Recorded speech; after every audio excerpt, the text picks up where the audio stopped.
byagenda bite umwuka duhumeka oxygen ubuze ku isi mu gihe cy'amasegonda 5? Witekereza ko ari umwanya muto? Umva ubushobozi buhambaye bw'umwuka duhumeka. Umwuka ibinyabuzima byose bikenera bibura bigapfa. Imyuka yo mu kirere igizwe na nitrogen ifata 78.9%, oxygen ifata 20.95%, argon ifata 0.93% na carbon dioxide ifata 0.04%. Ahasigaye abarinda imyuka itandukanye. Umwuka duhumeka atari ufata umwanya munini. Iyo oxygen itabaho, ibimera, inyamaswa, amazi ndetse natwe abantu twari kuba turiho. Kuba uri kureba iyi video kuri YouTube cyangwa Menya TV ubikesha oxygen humeka.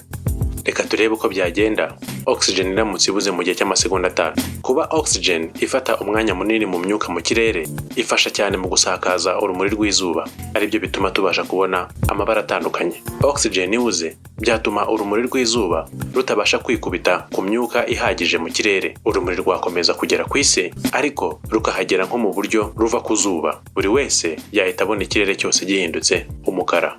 Amazi yandikwa nka H2O, agizwe na atoms ebyiri za hydrogen ndetse na atom imwe ya oxygen. Wibuka neza ko isi igizwe n'amazi ku kigero cya 71%. Oxygen ibuze, ikitwa amazi cyose ku isi cyahita gihinduka umwuka wa hydrogen, imwe muri acide mbi cyane, ikazamuka mu kirere bigatuma isi yose ihinduka ubutayu. 45% by'igice kimwe kigize ibice by'isi bita crust mu rurimi rw'icyongereza, aricyo gice duhagararaho, kigizwe na oxygen. Oxygen ibuze, ubu butaka duhagazeho dukoreraho ibikorwa ntibwasatagurika gusa, ahubwo bwahinduka ivu. Buri kintu cyose kiri ku butaka cyahita kirigita mu gihe kiri munsi y'isegonda. Niyo mpamvu tekinoloji y'imodoka ziguruka kenewe. Ozone layer ari idukingira kugira ngo tutagerwaho n'imirasire yangiza y'izuba, UV radiation, igizwe na atoms 3 za oxygen. Nta oxygen ozone layer yabura. Imirasire yose uko yakabaye yahitira ku isi. Ubushyuhe ku isi bwakiyongera bukiyongeraho degrees zirenga 30 bitewe n'imbaraga z'imirasire itagabanyije. Ziba bimeze nko kuba ku cyokezo. Umuntu yahita agira barotrauma, ariko kwangirika guterwa n'ihindagurika ry'ingufu z'umwuka, change in the air pressure. Twatakaza byibuze 21% by'ingufu z'umwuka mu kirere. Icyaba cyaba kimeze nk'uko wahanuka ku birometero 2 mu kirere ukagwa mu nyanja. Igihe oxygen yabibuze habaho ikintu nk'icyo, ariko kikaba ku rugero ruri hejuru cyane ku buryo kumva ko amatwi kwahita gupfa burundu.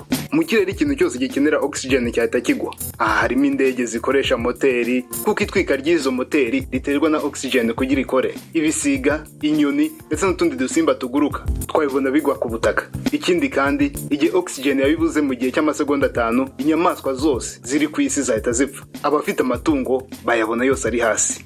Ibyuma byose byegeranye byahita bifatana. Ibi byaterwa n'ibura rya oxygen mu kanya gato, kuko oxygen yifashishwa cyane mu gukora ibyuma, ikaba kimwe mu bituma ibyuma bidafatana, bigasaba imbaraga kugira ngo bifatane. Aricyo gihe ubona bari gusudira. Buri nyubako igizwe na beto yahinduka ivu. Oxygen ni imwe mu bifasha beto kwegerana. Mu gihe ibaye idahari, inyubako zose zigizwe na beto zatakaza imbaraga no gukomera zigahinduka umukungugu. Wakibaza uti byagenda bite ku mubiri w'umuntu? 60% by'umubiri w'umuntu bigizwe n'amazi.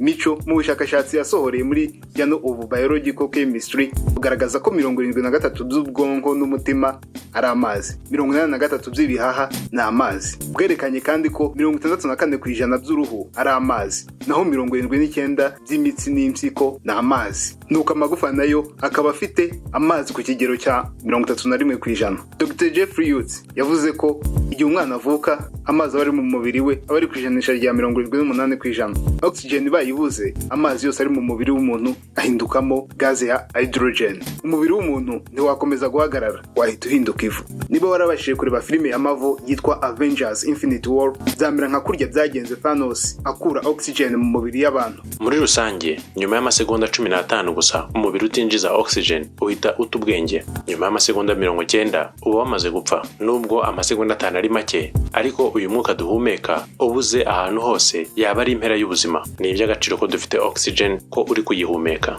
Ntibagirwe kandi kureba iyi video. Umushoferi w'indege warokokeye muri Bermuda Triangle avuga ibidasanzwe n'amayobera yaboneye muri aka gace. Biroroshye ko wahakana inyandiko, ariko biragoye guhakanya umuntu uriho. Kanda kuri link urebe kandi unamenye akaga yahuye nako. Niba uri mushya, kanda subscribe kuri YouTube channel yacu Menya TV, ugume ku ruhande rukungura ubwenge buri munsi.